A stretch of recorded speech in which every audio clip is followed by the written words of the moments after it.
Hi everyone, I am here with my very first monthly Magical and Mundane mentions video for January 2023. Super excited to be filming for you. So we will be talking about a lot of the things that happened in January of this year for me. I won't necessarily go back too far into 2022, but I will mention some of the decks that I got for Christmas. There are just 3 of them, but I am very excited about each of them. So first up, we have memories, and January is very special because it is my girlfriend's birthday. So we did what we coin in our family the name day. You use your own name, so mine would be like Karis Day. And we just plan a very special day for that person, and kind of start to finish, it's a big surprise. It's all the things that they love. So we started the day with brunch. We then went to a place called Pinspiration, and it is a place where you can like make different crafts. My craft that I made will appear in one of my videos. It's just a little tray that I'm gonna do tarot readings on. And then after that, we did axe throwing. After that, we did an escape room. We went to a really fancy dinner. Just a whole day of fun and celebration. When my husband had his birthday, in November that just passed, we did a bunch of stuff that was very catered to him. We went to lunch at one of his favorite places. We went to a golf driving range. We went to a really fancy dinner. We went to an arcade. They both really love games. We went to a really fancy cocktail lounge. So it was just, it's a lot of fun. It's a really good day of celebrating that person and just having a good time and making really good memories. So that was super fun. We also did game night with a couple of our friends, which was a really good time. I made a delicious cocktail with it has green apple flavoring and lemonade and rum. It was very good. And then my friend also is getting married, so I went to her wedding shower. So that was another fun thing that I did in the month. January was full of a lot of great memories. There were some not so great memories too. My dog had a seizure, which was very scary. He seems to be okay now, but it was a scary time. You know, just some health concerns from, for my loved ones that have kind of weighed on me a little bit. But other than that, I'm thankful that we're all doing okay right now. Those were my memories, my cherished memories for January. Next up, let's talk about my ritual and magic focus for January. So a lot of the work that I did in January focused around my husband finding a new job. He's not really loving where he's at right now, so I have been doing a lot of tarot and spell work around finding him a position that's better suited for like work-life balance and just generally better for his health. And the other thing that I was working on or started working on in January was more deity work. So Hecate is my patron goddess, and that relationship is really wonderful and it's flourishing, but I wanted to do a little bit more dedicated work with some other goddesses that I felt called to. So I started working with Isis, Persephone, and Kali. It was a lot of introductions and starting things off in January, and I bought decks that were specific to each goddess, so I only used those decks to communicate with them. But it's really been very beautiful, and I obviously the relationship's very personal, but I feel like each of these relationships have already impacted me in such an astounding way that I feel like it's going to be a really awesome, amazing year moving forward with this work. I also started more in-depth inner child and shadow work. I have put off shadow work for quite some time, but I decided it's now or never, right? Like, you just gotta dive in. So we are diving into both things, shadow work and inner child work.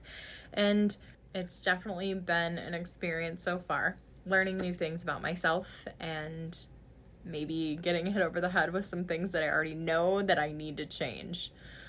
So that's been good, but that's where my ritual and magic focus really was in January, and probably will continue to be until, you know, I found, like, my husband's found a new position, and I decide that I need to move on from the spell work that I've been doing for him, and you know, go from there. Next up, we are going to talk about tarot decks. So I did not get any tarot decks in January. The decks that I got that I'm going to talk about, I actually got them all for Christmas. The first one is the Pride Tarot, which I'll put up a picture here on the screen. That is a deck that has a bunch of different creators, which some people I know don't like, but I don't mind. I know it's not super cohesive, but I think this deck specifically, all the artwork that I've looked through, I really love it. I also got the Queer Tarot, which has a beautiful guidebook. I'm not super crazy about the backs of the decks. They're just a little too trippy for me, but the deck itself has really great artwork, and I'm super excited to work with that.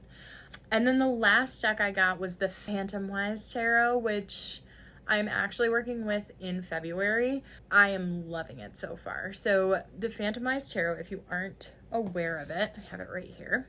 So the Phantom-Wise Tarot is by Erin Morgenstein, and she is the author of The Night Circus, which is a book that I adore. This was already ripped when I bought it, which is kind of a bummer, but it's fine. It's fine. Anyway, the deck is completely black and white. I loved this book, and as soon as I found out that they were making a tarot deck, I was on board. I needed it. So it was on my Christmas wish list, and I got it from my husband. So super exciting. I actually got Queer Tarot and Phantom-Wise Tarot, both from my husband, and Pride Tarot from my girlfriend.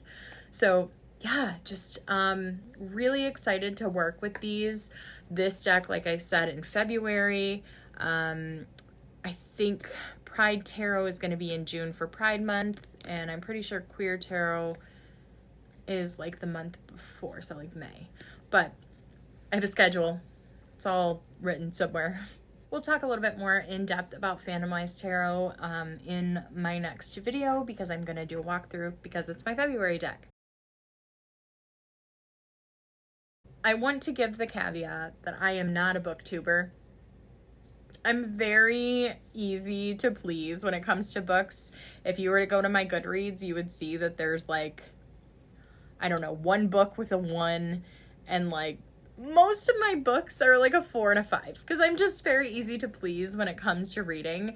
It doesn't take a lot to get a 4 out of me.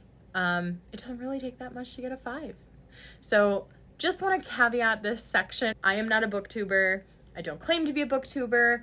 I'm just sharing the books that I read, and I'm just going to talk a little bit about if I loved them or I hated them. So first up, I read Time's Convert by Deborah Harkness. She is the author of the All Souls trilogy, which is a vampire witch kind of time-walking historical fiction series, which I read quite some time ago, and I absolutely adore. When this book was coming out, I decided that I definitely wanted to check it out. I thought it was gonna be about different people in the same universe, but the main characters were actually the same, mostly the same as the ones in the All Souls trilogy. Absolutely adored it, thought it was fantastic. The next book I read, maybe my favorite of the month, was Fairy Tale by Stephen King. I have not read a ton of Stephen King books in my time because I am not a horror fan. I scare easy. So I can't say that I have a ton of reference of different Stephen King books, but I can tell you that this book, not a horror story by the way, amazing. It was so good. Definitely by far my favorite book of the month. It follows a teenage boy and his journey into another realm, and all of it is an effort to save this dog that he loves. Next, I read a book called Neon Gods by Katie Robert. This is the first book of hers that I have read. I listened to the audio version of this book, and while the book itself was really good, I enjoyed it. Give it a 4, solid 4. Like I said, not hard to please. While I enjoyed it, I definitely would have rather read it than listened to the audio. I was not a super huge fan of the way that they set that up. So there was a male who read the Hades chapters, who narrated the Hades chapters, and there was a female who narrated the Persephone chapters. But when it came to doing the characters' voices, the male did the female voice in his chapters, and it sounded terrible, but it was nowhere near as bad as her trying to do the male voices in her chapters. Oh, it was... Take it right out of the book. It'll take it right out of the book. So I definitely would recommend that you read it as opposed to listen to that one. I do a lot of audiobooks, but a bad narrator can really kill a story for you. The last book I finished in the month was A Witch in Time by Constance Sayers. I would give this a 4. Great narration. I listened to this one as well. Great narration, but the end kind of left me a little wanting. Could have been a 5, really, but I have a personal opinion about books. I don't want the endings to suck, like, ever. If I'm going to read a fiction book, it's because book reading is a little bit of escapism for me, and I am not one who likes a sad ending. So when you have a book that kind of, the end is a little, it sucks. It's a bummer. So I would definitely prefer a happy ending, but the book and the quality of the writing and all of that was like super great, and the narration was fabulous. If that's the kind of book that you're into, I would completely recommend picking it up and checking it out. Next up, we're going to talk about movies and TV. So the TV that I watched in January, I started Grace and Frankie, which I'm about 4 seasons in. I'd never seen it before, but I am thoroughly enjoying it. I mean, if you love 9 to 5 and you love the women in that movie, probably you should check this out. And I mean, it's old. It's been around forever, but I'm finally getting around to watching it. I've had it recommended to me several times, and good call, because I am absolutely enjoying it. I think it is so fun and so funny. The other thing that I have been watching, secret about me, I am absolutely obsessed with The Rock. He is just a wonderful human, and he is so handsome. His show, Young Rock, has been out forever, and I don't know why I never got into it. But my husband and I started watching it together, and I love it. I think we're in season 2 right now, but it's so good. They do a really good job with the younger characters. Absolutely believable that it was younger him. They did a great job with casting, and he's in it, and he's running for president, which is so fun and cute. But yeah, absolutely love that show so far too. I do watch a lot of movies, but I am probably not going to talk about all of them. But this movie really just stood out to me as absolutely amazing. Maybe one of the best movies I've seen in my entire life. So I will preface this by saying I love Brendan Fraser. Who doesn't love Brendan Fraser? But The Mummy is one of my very favorite franchises, and I think it's fabulous that he has made this crazy comeback or whatever. Says the girl who watches The Mummy and The Mummy Returns at least a couple times a year. But I went to the movies with my girlfriend and we saw The Whale. Not a date night movie. Anyhow, by the end I was ugly crying. Tears down the face. It is so touching. And as a person who's in a bigger body, I felt so seen and so just like, it was done with such respect, but such raw honesty that like, I was so blown away. I literally can't put into words how amazing that movie was. And there were, I think, 4 people in the entire, maybe 5. There was like one person who was in it for a few minutes in the whole movie. And it took place in one room. And the acting was unbelievable. Like, that's the kind of movie that will stay with you forever. So I highly recommend The Whale. Take that with what you will, but it was very intense as well. So just be prepared for the feels if you go. Next up, I want to talk about some YouTube videos that I watched in January. I will link them all in the description box below. So I pretty much stick to a lot of the same people, and I watch a lot of their videos, so you'll probably see the same people pop up in my monthlies every month. But here are the videos last month that I watched that I loved the most. So first up, we have Lisa Pepez, not the first mention of her on this channel. You can tell I'm a big fan. She did the top 10 tarot tag, and I thought that video was super fun. Next up, I watched Dawn Michelle's desk tour video, which I thought was super fun. I know that's a tag that is going around right now. Katie Bellows' worst books of 2022. Katie used to she used to be a part of TarotTube, and now she has kind of a booktube channel, which I love. I love her. I think her entire personality, I think we could be best friends. Like, she's so sweet. But I love watching her. So her worst books of 2022 was one of my favorite videos of the year. Jessica and the Moon. She has rebranded. I think she used to be Jessica in Story or something along those lines. But her 2020 journal flip through shorts, like, hashtag goals, man. I digitally journal, and I legit cannot imagine putting as much effort into her journal or into my journal as she puts into hers, but they look so amazing. Like, hard work that pays off for sure. Next up is Forest and Fawns, and she has also rebranded. She used to be Lipstick Legion, and I adore her as well. I think her and I could also be besties.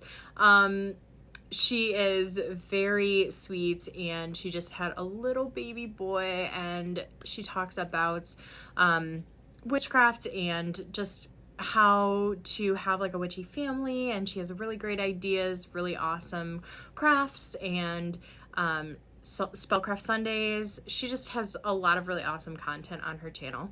Her Are You Witchy planning video is like something that she does every month, where she goes through big events that are happening that month in like the witchy sphere. So, you know, Imbolc that just passed, and like the full moons and what they mean, and just kind of like what the astrology looks like for the month and that kind of stuff. Really awesome and really helpful when you are doing your own kind of witchy planning. The last video that I really wanted to mention is my personal favorite YouTuber of all time, AnnMaddox. She did a 2023 goals and plans video, and she is doing a depth year this year, which is honestly so impressive to me when people do depth years, but I don't know that it's something that I would ever do. However, she is so incredibly caring and motivating, and I love watching her videos and her journey and just feeling like I'm being brought in as part of her life. So I really loved her 2023 goals and plans video that she had out. And like I said, I will link all of these videos below so that you can go and check them out if you want to. So that's it. That is all of my mentions, mundane and magical, for the month of January. I hope that you enjoyed it. I hope that maybe you got some ideas of things that you want to check out. And I hope to see you in my next video. Thank you so much for all of your love and support. Blessed be.